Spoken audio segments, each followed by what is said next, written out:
다음은 복지 정책과 소관 예산안에 대한 설명 및 질의답변을 진행하겠습니다.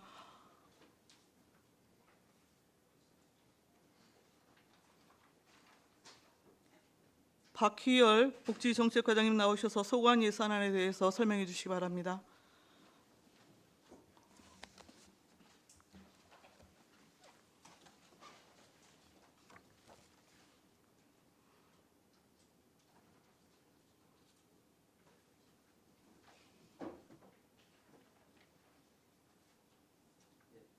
과장님 마이크 켜시고요. 예.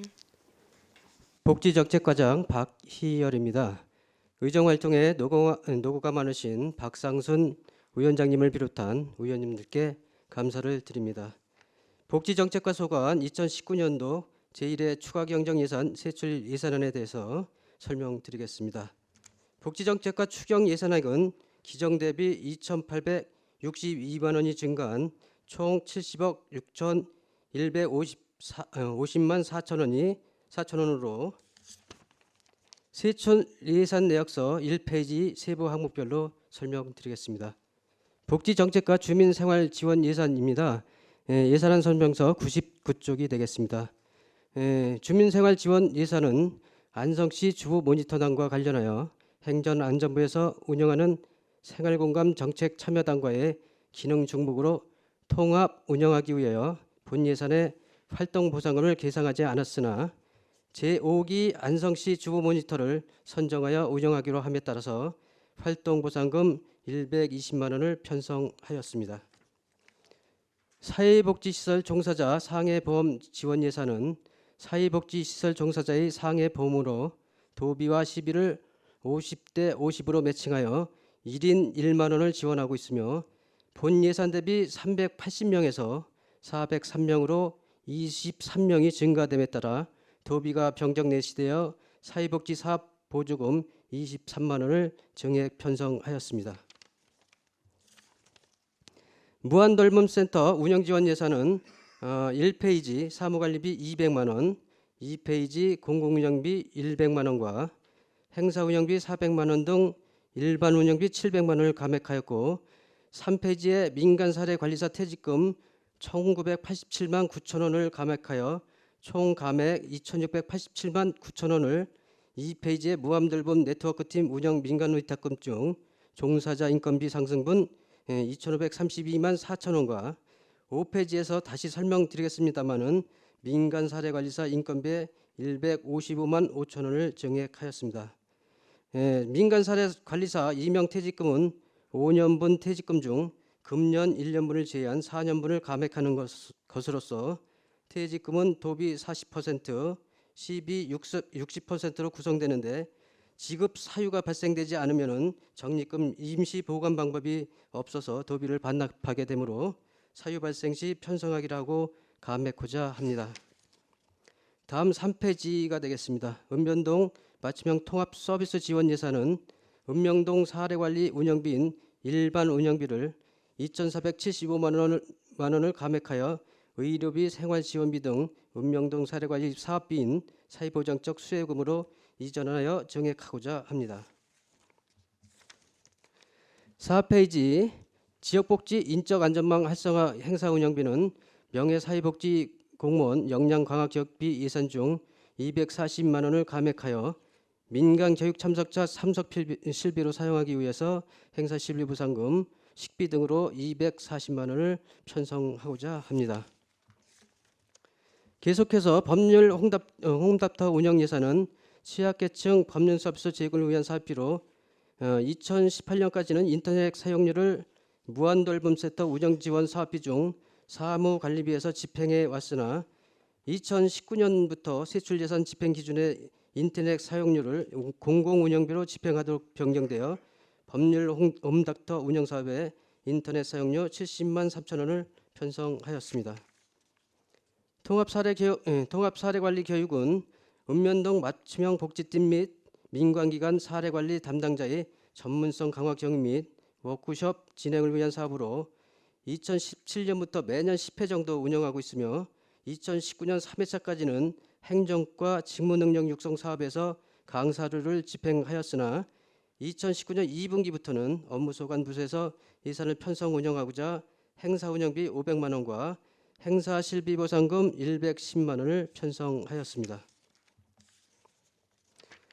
5페이지 이재민 구호 예산은 제9법 제5조 제9호계획과 행정안전부 이재민 임시주거시설 운영 지침에 따라서 금년부터 임시주거시설에 안내 표지판을 설치하도록 되어 있고 관련 예산 도비가 내시되어 경로당, 학교, 면사무소 등 임시주거시설 총 102개소 중 금년도에 40개소에 대한 설치비로 1,800만 원을 편성하였습니다.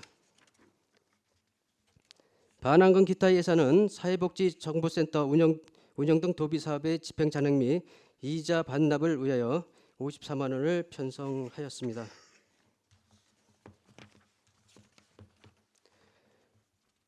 다음으로 5페이지부터 8페이지까지 무한돌봄센터 사례관리 전문가 인건비는 앞서서 설명드린 바와 같이 1페이지 무한돌봄센터 일반 운영비 감액 예산 중 일부 예산을 민간사례관리사 인건비로 증액하는 사항으로 2019년 1월 1일 기준으로 변경된 사회보험료 요율 인상분 등 155만 5천 원을 증액 편성하였습니다.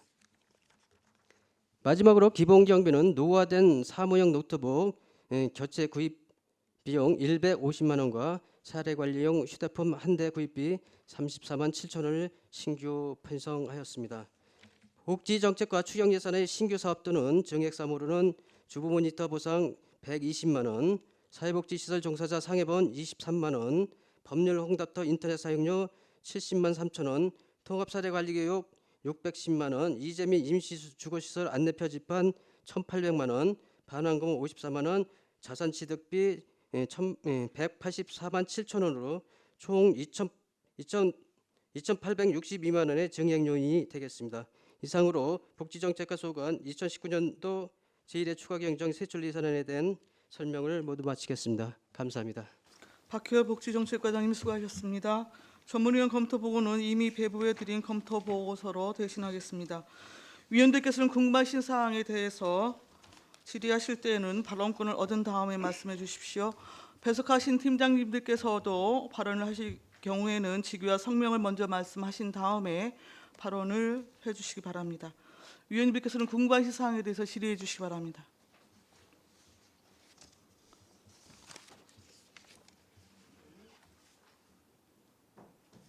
먼저 하시겠습니까? 예, 황 의원님 먼저 하십시오. 그 전임 과장님으로부터 인수인계 잘 받으셨는가 보네요. 저 안성지 주부 모니터단 요 운영하기로 한 겁니까? 예, 의원님들께서도 말씀이 계셨고 그래서 네. 일단은 올해는 위촉을 했습니다. 그래서 4월 16일자로 2년간 위촉을 했고 그 성과에 2년? 따라 저기 조례상 위촉 임기가 2년입니다. 그래서 2년간 일단 위촉을 했고 그 운영 결과를 토대로 다시 검토하는 걸로 이렇게 추진하고 있습니다. 아니 이게 어찌 됐든 그때 그 복지정책과에서는 좀 이렇게 여러 가지의 이제 업무 등등등을 이유로 해서 또 다른 경기도에서 운영하고 있는 그것도 있고 해서 통폐합에 관련한 문제도 검토를 했었잖아요. 예. 근데 이제 또 갑자기 또 이게 또 새로 운영하게 되었다니까 제가 그래서 말씀드린 거거든요. 예, 조례가 지금 의회도 좀 보류 중에 있고요. 예. 그래서 일단은 운영을 하고 네, 그래서 저는 더- 그때 당시 저희 의회에서는 이분들하고 그때 당시 충분한 소통이 없어가지고 좀 서로 간의 오해와 뭐 다른 오해 소지가 있었고 했기 때문에 금년도 일부 운영해보고 예. 추후에 그 결과를 해서 뭐 조례 여부도 폐쇄를 하든 안 하든 결정하자고 했는데 2년간 위축을 했다니까 그러면 이분들의 입장에서 보면 2년간은 또 계속 위축받은 이기는 하려고 할 거 아닙니까? 그래서 제가 말씀드린 거예요. 그렇죠. 일단은 그렇습니다. 네. 그래서 그러면 뭐 2년 동안 유지하는 걸로 조례를 보면 폐지해도 경과 규정을 두면 되니까요. 그런 부분은 그분들이 그전 분들이 임기는 보장하는 방법으로 해서 조례를 폐지하는 방법도 있습니다. 여튼 그분들하고 소통을 많이 하셔서 예. 서로 그 오해와 갈등이 생기지 않는 범위에서 좀 이게 해주셨으면 좋겠다는 말씀을 다시 한번 드립니다. 예, 알겠습니다. 네, 이상입니다. 추가 질의하실 의원님 계십니까? 안정열 의원님 말씀하십시오. 예. 짧게 세 가지만 그냥 여쭤보겠습니다. 그 이재민 9호 그 저기 저 안내 표지판을 이렇게 했는데 이거 어디 뭐 동네마다 하나씩 해놓은 거예요? 어떻게 하는 거예요? 저희들이 뭐 학교 관을 해놓은 거예요? 대부분의 경로당이라든가 학교, 엄연사무소 네. 이런 기관들의 공공기관은 임시 주거실로 이재민들 임시 주거시설로 다 지정이 돼 있거든요. 그래서 안성시가 102개소인데 네. 연차별로 하기 위해서 금년도는 한 40개소만 하려고 합니다. 그래서 그거는 아직 선정을 하지 않았는데요. 선정을 했는데 이제 120개 저기 저 예. 소가 있는데 이제는 지금까지 없어서 예, 지금 한 40개 정도만 올해 이번 저 추경에 한다 그 아니에요? 예, 작년까지는 이런 이거 지침이 어떤 시기로 해놓은 거예요? 그 모델이 중앙에서 모델을 정해줬습니다. 모델을 정해줘서 네. 그 모델이 있습니다. 그래서 그 모델에 의해서 저희들이 자체 제작해서 걸도록 할 계획입니다. 그럼 이제 이렇게 지나가는 사람들이나 저기 마을 분들이 임시 주거 시설 이곳은 각종 재난 발생 시 사용되는 이재민 임시 주거 시설입니다. 안성시 뭐 이런 식으로 해갖고 이런 모델이 있습니다. 그래서 알겠습니다. 여기 보면은 그 103페이지 보면은 읍면동 맞춤형 통합 서비스 지원해가지고 사례 관리비 운영비를 사업비로 이렇게 바꿨네요. 예, 저희들이 이번 네. 추경의 주요 내용은 저기입니다. 시설 종사자 인건비 증액되는 부분하고 사회보험료 증액되는 부분이 있어서 그걸 조정에다가 일부 운영비를 좀 감액하고 그런 부분에 쳐넣고 운영비를 더 줄여서 사업비로 넣는 겁니다. 사례관리 사업비로 생활 주거비라든가 의료비라든가 이런 사업비로 증액을 시키는 겁니다. 운영비를 줄여버리고요. 쉽게 말하면 사례관리 교육비 이런 부분의 운영비를 줄여서 대상들한테 사례관리 대상들한테 의료비라든가 주거환경비라든가 이런 그런 데 사용하기 위한 사업비로 다 증액을 하는 부분이 되겠습니다. 그건 아는데 막 바꿔도 되는 거냐고 그지. 이제 요거는요 포괄적으로 도비가 내려와서 저희들이 이제 그 상황에 따라서 운영하면서 운영 상황에 따라서 좀 조정이 가능합니다. 자체 조정이. 그 처음서부터 뭐요 저기 저 예산을 세울 때 아주 정확히 세우지 왜 추경에 이걸- 추경에 좀 전에도 말씀드렸지만 인건비하고 사회보험료 이런 게 인상이 되는 바람에 그거 조정하는 바람에 깎아서 그쪽 부분에 넣고 그러는 바람에 조정하게 돼 있습니다. 인건비를 네. 인건비 줘야 되고 그럼 깎으면은 깎은 데는 또 돈이 뭐 예를 들어서 사업 같은 걸 제대로 못 하는 거 아니에요 이게? 운영비를 감백해서 사업비로 넣는 거기 이게 때문에 운영비를 예. 깎아서 사업비로 넣는 사업비를 이제는 늘렸는데 예. 그럼 운영비를 깎으면 운영을 안 해갔다는 거예요 뭐요? 그런 거는 아닙니다. 그런 건 아닙니다. 처음서부터라면 아예 본 예산에 저 제대로 세우든지 되지. 이 인건비 증액 같은 거는 본 예산에 정확히 세울 수가 없었고 그때 이후에 인건비가 저기 인상되고 그래서 그거를 반영하는 부분입니다. 추경에. 그래서 제가 느낌을 이제 받은 거는 사례관리 운영비를 이제는 그 운영하는 비를 깎아서 사례관리 이제 사업비를 이렇게 이제 바꿨는데 예. 사례관리 운영비가 이제 247만 5천 원이 줄어들면은 그만큼 사례관리 운영에 하는데 지장이 있지 않느냐 난 그 얘기를 드리는 거예요.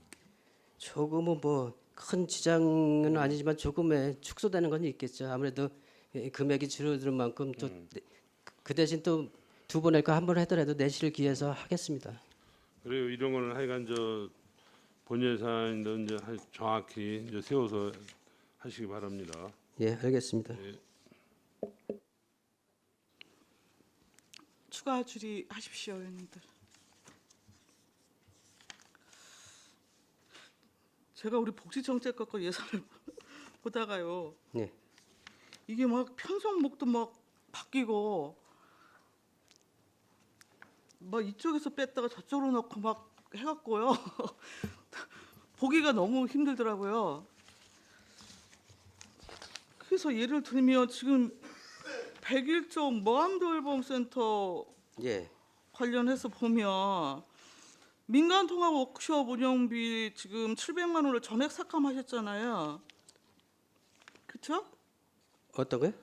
민간 통합 워크숍 운영해갖고 예, 예, 예. 700만 원을 전액 삭감하시고 그거를 행사 운영으로 해서 300만 원으로 또 신규를 집어넣으셨어요. 예. 그래서 그런데 그때 그 밑에 또 추가 성과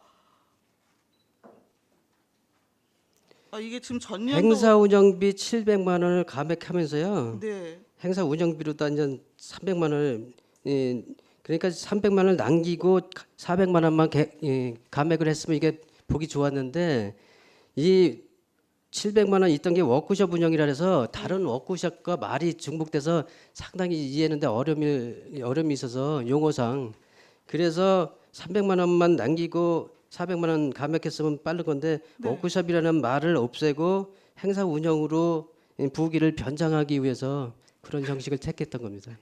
그럼 내용적으로는 워크숍을 하는 건데 지금 예. 행사 운영으로 따로 그냥 잡으셨다는 말씀이세요? 예, 행사 운영을 해서 사용했는데도 무리가 없고 또 네. 워크숍이라는 부분 뒤에 가서 또 있거든요. 그래서 다른 목에도 워크숍이 있고 그래서 이게 중복되는 것 같아서 전 부기 변경을 해고자 해서 이런 형식을 취해서 예산을 감액한 사항이 되겠습니다. 그러니까 지금 이게 사례관리 교육이나 실제 그 관리 내역을 갖고 상호 어떤 사례를 나누고 그걸 또 DB를 구축하고 등등등 뭐 이런 부분에 있어서는 그 워크숍 부분이 굉장히 좀 필요할 거로 보여지는데 전년도에 특히 9회 정도 지금 운영한 걸로 지금 실적이 나와서 예. 지금 이 제목으로는 왜 벼랑간의 워크숍 운영비를 다 삭감을 하고 어떻게 하시겠다는 건지 아니 그거는 이해가 안 돼서. 뒷부분에 가면은 예. 뒷부분에 가면 저기 또 새로 신설해서 편성해 놓은 게 있습니다. 행정과에서 쓰던 예산을 네. 저희 과로 옮겨서 다시 뒤쪽에서 예산을 편성했습니다. 그렇게 되면 지금 108쪽에 있는 통합사례관리교육에서 워크숍 신규로 또 500을 잡으셨잖아요. 이거하고는 또 어떻게 다른 겁니까? 사업의 차이가 뭡니까? 어디죠? 108쪽에는 108쪽. 통합사례관리교육 이건 역시 읍면동 그 맞춤형 복지팀하고 네. 예. 그래서 한 달에 한 번 정도로 쭉 교육을 합니다. 그래서 강사도 추빙해서 하고 저기 지역을 달리해서 뭐 그 교육 기관으로도 가고 그랬는데 한 달에 한 번 정도는 쭉 하고 있습니다. 그런데 요게 아까도 말씀드렸지만 행정과 직무 능력 육성 사업에서 이게 강사비를 저기 집행을 했는데 아시다시피 행정과 쪽에서 공무원 직무 위주 교육 위주의 그 예산이지 않습니까? 저희 과에서 예산은 전 민관기관 사례 관리 담당자도 포함되고 그래서 요거는 복지정책과에서 이 교육비를 별도로 세우는 게 좋지 않을까 그래서 행정과에서 사용하던 거를 복지정책과에 편성을 하는 게 되겠습니다. 그래서 거기서 궁극적으로는 거기 있는 예산을 안 쓰고 여기다 세우는 겁니다.